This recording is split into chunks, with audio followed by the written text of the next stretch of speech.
Coucou les mordus. Aujourd'hui je vous emmène en Martinique à la rencontre de Manu et Martin, son bateau. Nous avons déjà rencontré Manu à l'occasion de la réunion préparatoire de la longue route à Paris. Manu est en Martinique, il termine de préparer son bateau, il part aujourd'hui pour traverser l'Atlantique en solitaire bien entendu et terminer la préparation du bateau en métropole. Nous avons rencontré également les enfants de l'école qui suivent et qui font un blog sur l'aventure de Manu et Martin et la maîtresse d'école Michel. Là, on ne se voit pas, mais on sait derrière. Mais c'est vrai qu'il y a C'est les habitudes d'avant, tu vois, se mettre en Avant, c'était tellement carré. on a essayé de... Manu, je rappelle, donc Manu part mardi. Donc c'est la dernière entrevue, on va dire, à l'école avec Manu. Hein. On se prépare à faire le départ, mardi. Mardi, on va tous au ponton. Hein. Déjà, tout le monde sera là. Mardi, on aura la chance, je crois, d'être escorté par une vedette de la SNSM. Sur le blog, on avait déjà parlé, Michel, c'était justement de faire un truc sur la SNSM, puisque je crois que vous allez faire quelque chose aussi sur la SNSM. On a déjà commencé hier, on a fait un article qui présente la SNSM avec des documents que Elias nous a apportés. Donc on a commencé à découvrir la SNSM. Elias, Ismaël et Mathéo ont fait un article. Et nous, notre idée, parce que bon, on a découvert, les enfants ont découvert que les gens qui travaillent à la SNSM ont aussi un travail, c'est pas leur métier. Ils sont bénévoles. Ils sont bénévoles. Donc, ça les a beaucoup étonnés parce que c'est quelque chose, la SNSM, qui est très très important. Et donc on a vraiment envie, à travers le blog, et Manu aussi, de faire mieux connaître la SNSM et même de faire des actions aux enfants, puisque j'ai la chance de cette classe qui est vraiment super, je le dis devant eux, j'ai la chance de les avoir l'année prochaine en CM2. Donc ce projet, donc c'est super parce qu'ils commencent à devenir tellement autonomes et motivés que j'ai envie, donc on va voir comment c'est possible, de faire quelque chose avec la SNSM, le cross, enfin tout ce qui peut avoir un lien avec la mer de près ou de loin. Alors on a fait le calendrier. Alors tu vas ouvrir une page par jour et tu vas commencer à l'ouvrir quand ça va faire la transat. Ça a été sanglé pour pas qu'on puisse l'ouvrir. D'accord. Donc ça démarre. Spécial transat. Voilà. Donc une passe par jour. Donc dès que je démarre, j'ouvre.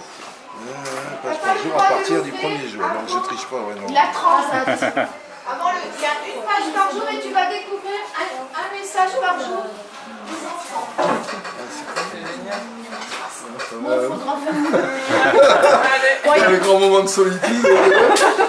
Il y en a qui vont te faire rire, je pense. Hein. Les questions, c'est comment ça nous est venu l'idée de faire ça, comment ça s'est fait petit à petit, le projet de blog, quel est notre rôle, comment on travaille pour le blog. Alors on réfléchit tous, on essaye d'avoir des réponses. Vas-y Elias, tu parles bien fort. Et ben après c'est parce qu'on a commencé à suivre le Vendée Globe. Alors ça nous a un peu passionnés sur la mer. Et après la maîtresse nous a dit qu'elle avait rencontré Manu qui allait faire la longue route. Alors qu'on était passionnés sur la mer, Manu nous avait proposé de diriger son blog. Alors comme on aimait la mer, on a dit oui et depuis on fait plein d'articles sur le blog et plein de choses. Si on veut expliquer aux mordus que je représente un petit peu ce que Manu va faire, qu'est-ce qu'il peut l'expliquer en 3 mots? Ça serait bien que ce soit les autres, tout le monde sait. Hein. Ils sont un peu intimidés là. Oui. Par contre, Elias, je te félicite pour cette prise de parole comme ça. Hein, c'était pas comme ça il y a quelques mois. Allez, Liane, après Manu, il va faire la longue route, mais ce ne sera pas maintenant. D'abord, il va faire une transat, donc il va aller en France. puis après il va faire le tour du monde. Il va partir de France revenir. Donc il va en bateau. Bah, lui il va faire le tour du monde, c'est un peu le tour du monde. Par où il passe? Bah, il va passer par les Caps. Après il va faire le tour de l'Antarctique. Et après il va remonter pour retourner en France. Il va faire presque le trajet du Vendée Globe, sauf qu'il va partir en Bretagne. Les bateaux du Vendée Globe, les gens ils sont un peu riches, alors leurs bateaux sont un peu plus évolués. Et pour Manu, ça va prendre un peu plus de temps parce que c'est pas un bateau de course comme ceux des Vendée Globe. Alors ça, je sais pas trop combien de jours ça va prendre. Nicolas, Manu doit faire son tour du monde bien, ne pas faire trop. Il ne fait pas la course, il le fait pour le faire bien. pour le plaisir, c'est ça. Et il veut réaliser son rêve. Voilà, ouais, c'est bien, c'est exactement ça. C'est pas une course. C'est Lydia? Donc en fait, quand il va faire sa longue route, il va prendre un grand risque. Oui, oui, mais pour revenir à la différence de temps, Elias disait, par rapport au Vendée Globe, c'est combien? Armel Lecléache, il a mis combien de jours? 74. Et on pense que je vais essayer de... Combien Manu? 280. Ouais, voilà, entre 250 et 300, on va dire. C'est la moyenne entre les, toi, entre 250 et lui, entre 240 et 270, parce que vraiment, j'espère être dans cette forme, dans cette 8 ou 9 mois. Voilà. Tu expliques quelle est cette carte? Pourquoi on l'a eu? La maîtresse, elle a commandé sur le site de Tonguinama une carte du Vendée Globe. Et donc, on a suivi pendant tout le trajet. Et moi, j'ai montré le trajet avec 2 personnes, mais moi, je vais vous montrer les skippers du Vendée Globe. Ils sont partis des Sables d'Olonne en France. Ils sont passés près du Portugal et de l'Espagne. Ils ont descendu l'Atlantique, passé près des îles Madère et les Canaries, puis les îles du Cap-Vert, l'Équateur et le Poteau Nord. Continuent à descendre l'Atlantique. Après, ils sont passés près de l'anticyclone de Sainte-Hélène. Ils sont passés les 40e rugissants, le cap de Bonne-Espérance, la pointe de l'Amérique du Sud, ensuite l'Afrique du Sud, pardon. Ensuite, ils sont entrés dans l'océan Indien, passé le cap Lewin, la pointe de l'Australie. Ensuite, ils ont contourné l'Antarctique dans l'océan Pacifique. Ils ont passé le Cap Horn, la pointe de l'Amérique du Sud. Ils sont remontés l'Atlantique, repassé l'équateur et le Poteau Nord, contourné l'anticyclone des Açores et retourné en France. Parce que les bateaux du Vendée Globe, ils passent plus au sud parce que ça fait plus rapide. Mais après, Manu pour prendre moins de risques, il va passer. Voilà, tout à fait. Puis je vais pas aussi vite qu'eux, alors ça sert à rien que je descende.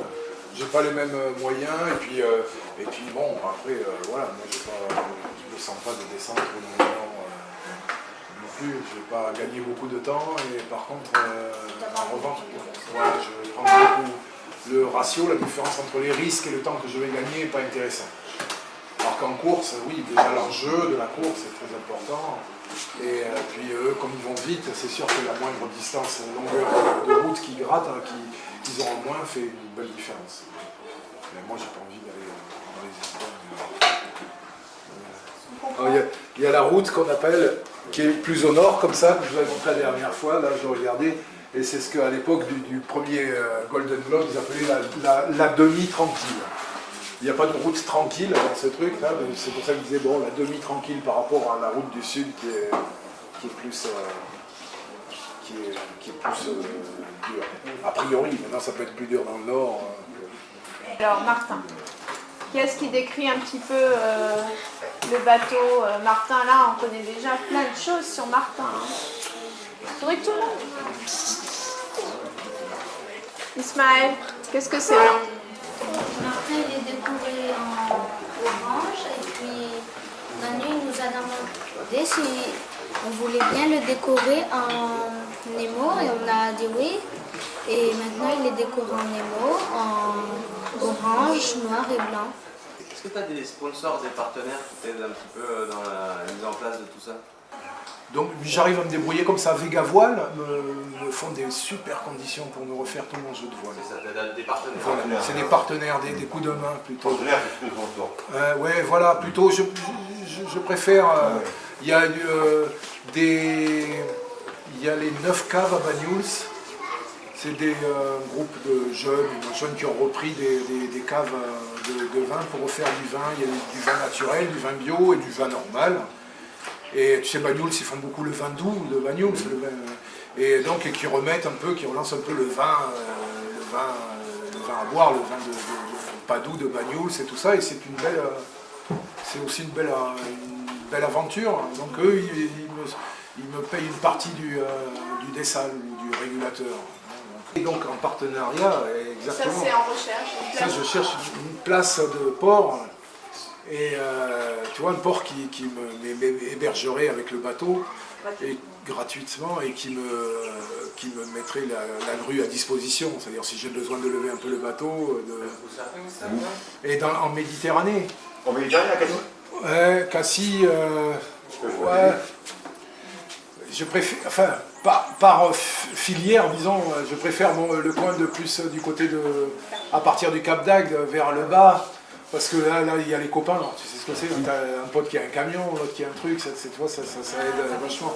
Moi, ce que je voulais rajouter, je ne sais pas si je l'ai dit, c'est que justement, s'il y a cette énergie qui ressort du blog, c'est qu'il y a vraiment, un vrai projet pédagogique de classe qui touche toutes les matières. Et je vois depuis 2 mois que nous avons ouvert ce blog, je tiens vraiment devant eux à les féliciter, les enfants. Ils ont fait d'énormes progrès, vraiment. Je crois vous voyez le blog, comment il y a déjà des enfants qui peuvent gérer eux-mêmes la recherche de photos, de vidéos, créer les articles, les corriger, les insérer, fignoler l'article. Et moi, je regarde après, on arrange les fautes et tout ça, on corrige. Et à la fin, c'est eux-mêmes qui publient. Et moi, parfois, il y a certains élèves qui me disent « Maîtresse, t'as oublié d'enregistrer ». Et voilà, j'ai vraiment des bras droits. Et pour des enfants de 9 ans, 10 ans, je suis vraiment heureuse de faire ce projet-là. Et ça nous transporte vraiment dans le monde entier. Alors, ça, c'est pour le blog. Allez, 1, 2, 3, Bonjour Michel, donc toi tu es la maîtresse d'école des enfants de l'école des Anses d'Arlay et tu as un petit peu organisé l'année là autour de l'aventure de Manu.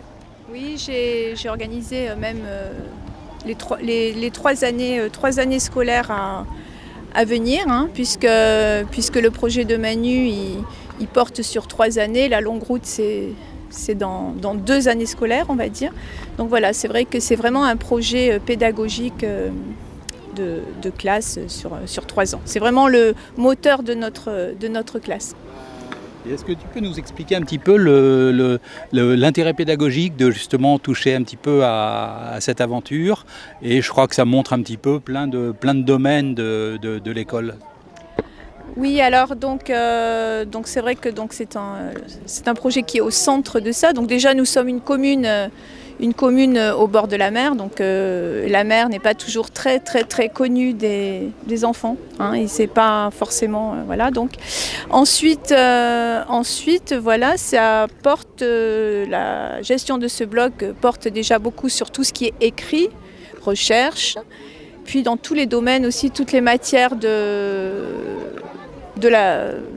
programme, on va dire, de l'éducation nationale, donc aussi bien en sciences, en géographie bien sûr, en histoire, en informatique, en arts plastiques, en musique, en poésie. On travaille énormément là-dessus. les enfants et toi, vous avez monté un blog, parce que je crois que c'est même plus les enfants qui le font vivre. Pourquoi avoir monté un blog là-dessus ?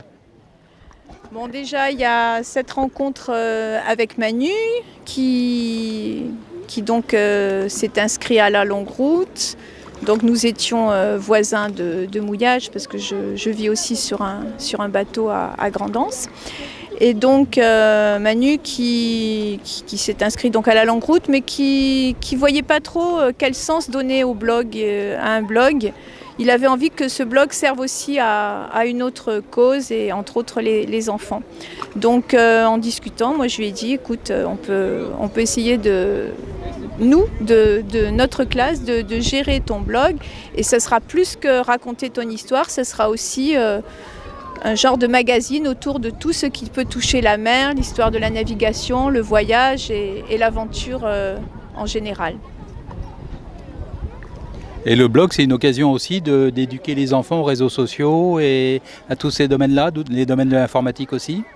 Oui, bien sûr, justement, parce qu'on apprend à faire des recherches, déjà on apprend à voir ce qui est vérifier nos informations. Et puis, donc ce blog est donc public, hein, tout le monde y a accès.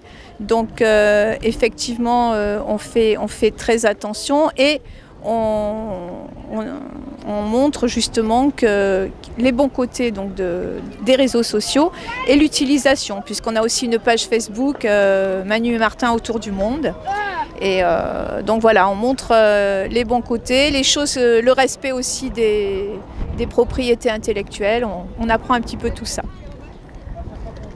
D'accord, merci bien Michel. Je crois qu'il pleut là et on va se mettre à l'abri. En fait, c'est une vraie aventure parce que au début, j'étais pas trop partant moi pour un blog. Je sais pas du tout m'occuper d'un blog et eux se sont proposés en fait en quelque sorte de faire ce blog, et ça a été c'était une belle découverte pour moi parce que c'est un réservoir d'énergie. C'est